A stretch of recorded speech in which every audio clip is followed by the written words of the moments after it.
तुम्हारी बर्बादी शुरू हुई है। खुदा की अदालत में हफ्सा अपने केस की पिटीशन डाल के गई है और आज उसकी पहली पेशी है, यानी तुम्हारी रुसवाई का पहला पड़ाव तलाक की सूरत में।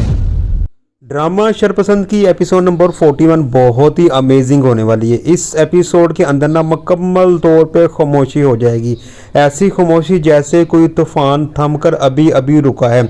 इस एपिसोड के अंदर ना फरासत की दोनों बेटियां ईमान और मनाहल का निकाह हो जाएगा। हमाद का निकाह ईमान से होगा, वली का निकाह मनाहल से हो जाएगा। दोनों की रुखसती हो जाएगी और वो जुमले जो फरासत ने शाज़मीन से कहे कि अल्लाह मेरे साथ है और तुम्हारी बददुआ तो काम नहीं आई, लेकिन शाज़मीन ने कहा था कि मेरी जो बददुआ है ना, जो मैंने दुआ दी की है अल्लाह के आगे, वो मुझे अपने अल्लाह पे मुकम्मल भरोसा है कि वो लाजिम पूरी होगी। ऐसा ही होता है, शाज़मीन की कही हुई बातें सच हो जाती है। आइन इस वक्त जब दोनों की रुखसती हो चुकी होती है, दोनों अपने घर जा चुकी होती हैं, मनाहल वली के घर में होती है और ईमान जो है ना वो हमाद के घर में होती है, तो एक वीडियो फ़ौरन वायरल होती है। जैसे कि सोसाइटी के ग्रुप के अंदर हफ्सा की वीडियो वायरल की गई थी। हफ्सा ने अपनी जान लेने से पहले सारी सच्चाई बता दी होती है। अब जब इस सच्चाई का पता वली को चलता है, वली को वालदा को चलता है, तो वो वली की वालदा कहती है वली से कि इस लड़की को मनाहल को मेरी नज़रों के सामने दूर कर दो। अब मनाहल को वो घसीट के कमरे में लेके जाता है और कहता है कि आज से तुम्हारी बर्बादी का दिन शुरू होता है। अब जैसे ही वो वीडियो हमाद देखता है और हमाद कमरे के अंदर दाखिल होता है, उसको वो वीडियो मिल चुकी होती है। ईमान उसका इंतज़ार कर रही होती है।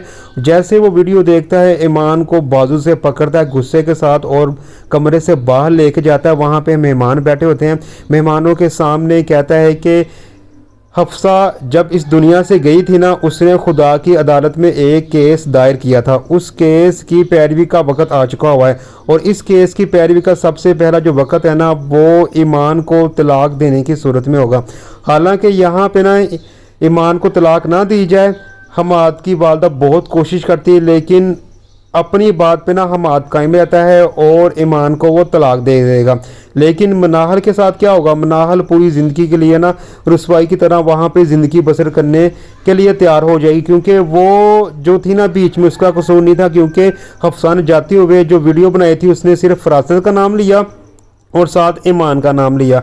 फरासत ने वीडियो बनाई थी और ईमान ने वीडियो को वायरल किया था। अब इसी मुनासबत से ना मनाहल का कसूर नहीं था, मनाहल को इसकी सज़ा मिलनी थी, क्योंकि मनाहल फरासत की बेटी थी और ईमान की बहन थी। अब फरासत के तीनों बच्चे बर्बाद हो चुके हुए थे। ईमान अपने किए की वजह से बर्बाद हो चुकी हुई थी और मनाहल जो थी वो अपने वालिद और बहन की वजह से बर्बाद हो चुकी हुई थी। जबकि फरासत का बेटा फरीद वो पहले से खुद को बर्बाद कर चुका हुआ है अपनी से कई गुना बड़ी औरत से निकाह करने के बाद, और उसने हक में क्या क्या लिखाया होगा वो आगे जाके अगली एपिसोड में भी बता दिया जाएगा। यहीं पे ये एपिसोड ख़त्म हो जाएगी। एक नई एपिसोड में क्या होगा इसके जानने के लिए मेरे चैनल को सब्सक्राइब करें और बेल आइकन को लाजमी प्रेस करें।